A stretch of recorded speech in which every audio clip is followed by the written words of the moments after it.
오늘 우리가 있는 10장의 내용에 보면 솔로몬의 지혜, 또 그가 누렸던 명성, 그가 누렸던 부귀와 영화가 어느 정도까지였는가 하는 것들을 오늘 우리가 있는 10장에서 잘 확인할 수가 있습니다. 솔로몬에 대한 명성이 굉장히 커져가게 됨에 따라서 멀리 있었던 스바 여왕이 굉장히 어려운 문제를 가지고 이 솔로몬을 찾아오는데 많은 그런 예물들을 다 준비해 가지고 이 솔로몬을 찾아와요. 또 많은 자신들의 신하를 또 거느리고 찾아온 것입니다. 그래서 스바 여왕이 솔로몬에게 참 풀기 어려운 많은 그런 질문들을 이 솔로몬에게 하면서 그가 정말 지혜로운 왕인가, 그의 지혜가 과연 어느 정도인가 하는 것들을 테스트했다, 시험하고자 했다, 이렇게 본문에 표현되어 있습니다. 그런데 그렇게 테스트하고 시험을 하였지만 그 묻는 말에 대해서 솔로몬이 다 대답을 하였다. 본문 3절에 보면 왕이 알지 못하여 대답하지 못한 것이 하나도 없었더라, 이렇게 말합니다. 스바 여왕이 그의 지혜로운 답변에 대단히 놀라움을 금치 못했고, 그뿐만 아니라 그가 건축했던 왕궁, 그리고 그의 상에서 먹는 식물이나 신하들이 앉아있는 좌석, 시종들의 시립한 것인 것, 관복과 술 맡은 관원들과 심지어 여호와의 성전에 올라가는 층계를 보는 것으로도 그가 놀라움을 금할 수 없었다, 이렇게 표현해 줍니다. 그에 대한 기록이 4절, 5절 이렇게 표현되고 있어요. 그래서 그가 이렇게 말하는 겁니다. 6절에 보면 당신의 지혜, 당신의 행위에 대해서 들은 소문이 사실이로다, 이렇게 말했고, 7절 끝에 가면서 보면 내가 들은 소문보다도 더하다라고 말합니다. 되게 사람들이 어떤 일들에 관해서 이렇게 말할 때는 그 말을 사실보다도 부풀려서 말하는 게 되게 쉽게 말하는 부분이거든요. 그런데 들었던 소문이 사실이고 더 자세히 보니까 그 소문보다도 사실이 훨씬 더 크더라, 이렇게 말하면서 그가 놀라움을 금치 못한 그의 모습이 표현되고 있는 것을 봅니다. 그러면서 칭찬하죠. 8절 9절에 보면 복되도다 당신의 사람들이여, 복되도다 당신의 이 신하들이여, 항상 당신 앞에 서서 당신의 지혜를 들음이로다. 당신이 다스리는 백성들, 당신의 곁에서 당신의 뜻을 수종드는 신하들은 참으로 복되다. 왜냐? 당신이 베푸는 그런 지혜를 다 듣고 있기 때문에 참 복되다, 이렇게 칭찬하는 것입니다. 9절에서는 당신 하나님 여호와를 송축할지로다. 여호와께서 당신을 기뻐하사 이스라엘 왕위에 올리셨고 여호와께서 영원히 이스라엘을 사랑하심으로 당신을 세워 왕으로 삼아 정의와 공의를 행하게 하셨도다.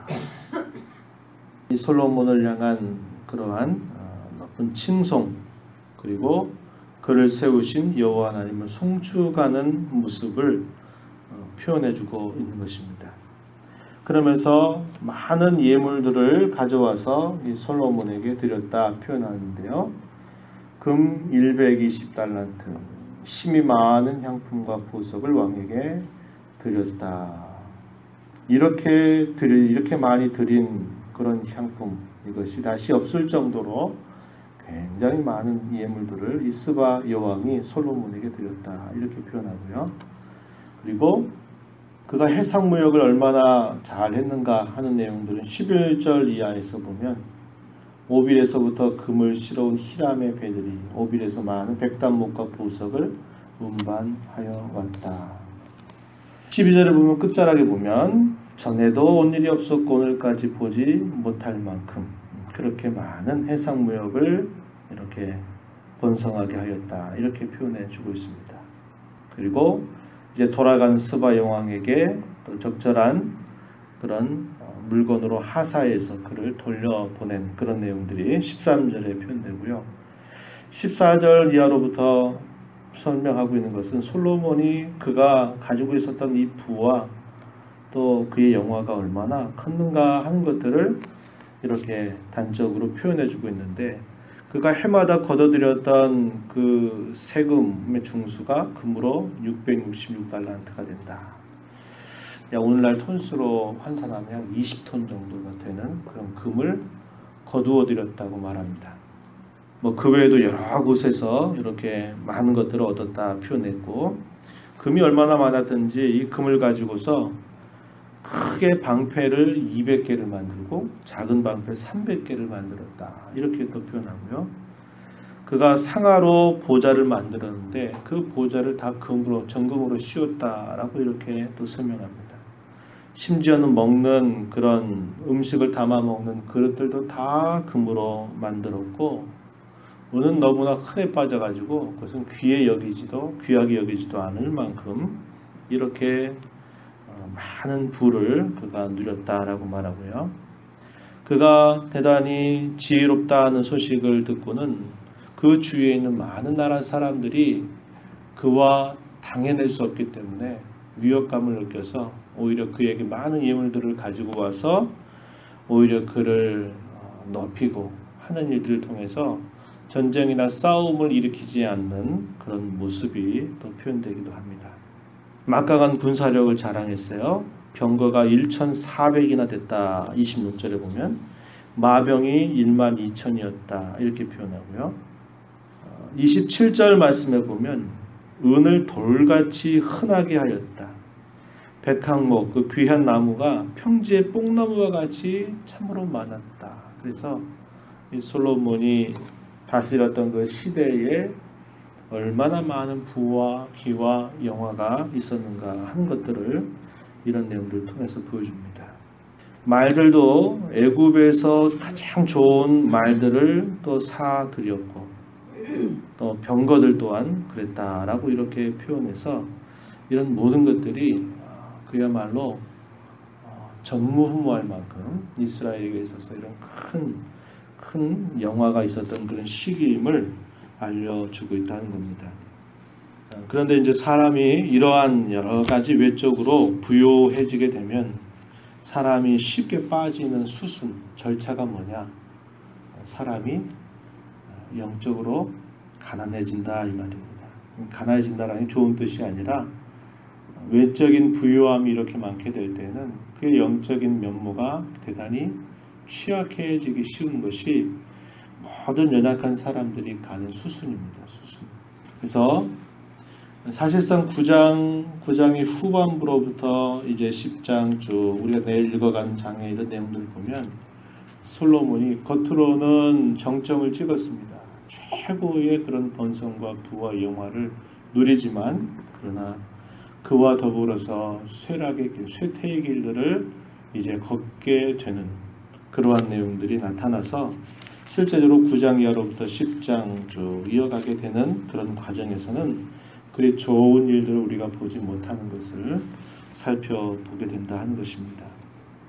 그는 어떤 면에서 스바 여왕을 통해서 아주 외적인 테스트, 시험은 잘 통과했는지 몰라요. 그러나 그가 많이 이렇게 쌓아가는 그런 부와 영화를 통해서 어떤 면에서는 그의 내적인 면에서의 시험을 그가 통과하지 못하고 있는 약함을 보일 수 있다는 거죠.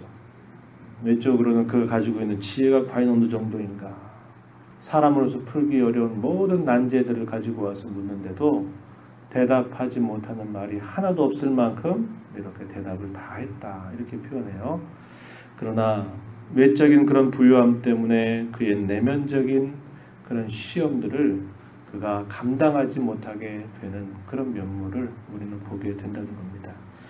옛적에 하나님께서 모세에게 통해서 들려주셨던 말씀을 보면 이스라엘이 세울 왕의 제도가 이러하다라는 말씀을 주신 적이 있었습니다. 신명기 17장 14절 이하에 보면 이미 하나님께서 이스라엘 가운데 세우게 될 왕은 이러이러한 왕이 되어야 된다 하는 것에 대한 규정을 주었어요. 그 규정의 내용에는 이러한 말들이 들어갑니다. 왕이 말을 많이 두지 말아라 그랬습니다. 말을 많이 둔다라는 말은 어떤 군사력을 강화시킨다는 그런 말이죠. 금으로 큰 방패 200개를 만들 필요가 뭐가 있고 금으로 작은 방패 300개를 만들 필요가 뭐가 있습니까? 굳이 금으로 만들 필요가 또 뭐가 있어요? 열왕의 모든 왕들은 자기의 위세를 자랑하고 자기의 군사력을 자랑하기 위해서 그렇게 하지만 굳이 그럴 필요가 없는 겁니다. 이미 모세를 통해서 주셨던 그 말씀 가운데는 말을 많이 두지 말아라. 군사력을 키우는 거에 대해서 거기에 지나치게 관심 갖지 말아라. 이렇게 말했고요. 왕은 아내를 많이 두지 말아라 그랬습니다. 아내. 근데 이 솔로몬이 얼마나 많은 그런 후궁들을 드려요. 그 일들이 나타나게 됩니다. 또 은금으로 자기를 위해서 그것을 치부하지 말아야 된다 그랬습니다. 그런데 솔로몬이 가지게 된 이 은금이 어느 정도였을까 하는 것들을 우리가 이걸 통해서 보면 얼마나 대단했는가를 보게 돼요. 그래서 신명기에서 모세를 통해 이스라엘의 왕은 이러이러한 왕이 되어야 된다 하는 규정에 대해서 지금 솔로몬은 다 지금 빗나가게 되는 것입니다. 이게 결국 어떻게 됩니까? 결국 그 나라의 분열로 결국 오게 되는 그런 결말을 향해서 가고 있다 이 말이죠.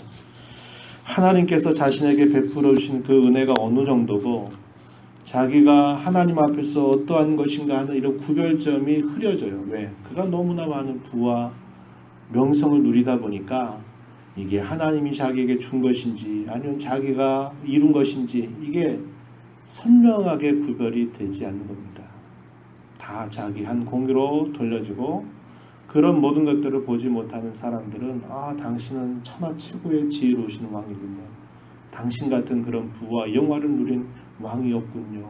사람들이 와서 예물을 가지고 와서 계속 그걸 칭송하게 되면 그게 하나님이 해주신 것인지 자기가 한 것인지 구별을 못하고 교만해지게 된다 이 말이죠. 우리의 외적으로 어떤 것들이 풍부해지는 것이 결코 우리의 신앙의 어떤 성장을 가져온다라고 보기 어렵습니다.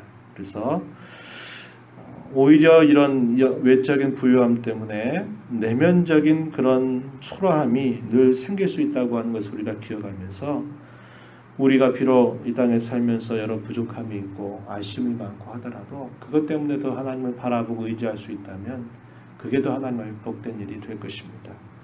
오늘 저와 여러분이 이 말씀을 보면서 우리의 참된 영적인 부유함 그것을 우리가 늘 추구하고 거기에서 벗어나지 않는 그런 지혜로운 삶을 살아가야 되겠다 하는 이런 거룩한 다짐을 가지고 우리의 삶을 살아가게 되기를 진심으로 바랍니다.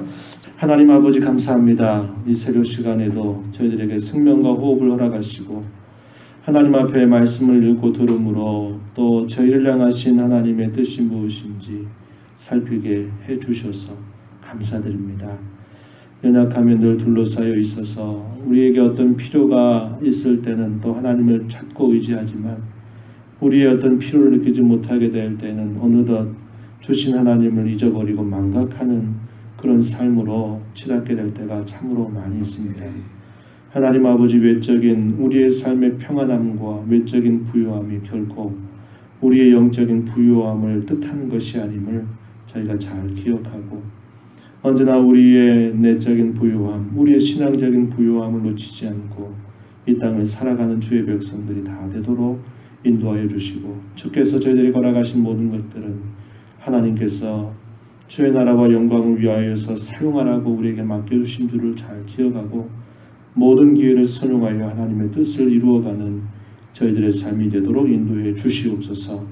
은혜의 보좌 앞에 나와 그렇게 살기를 간구하오니 저희들을 불쌍히 여기시고 도우셔서 살아가신 이 하루 동안 더욱 주의 말씀을 순종하는 삶을 살아가는 저희 모두가 되도록 인도하여 주옵소서.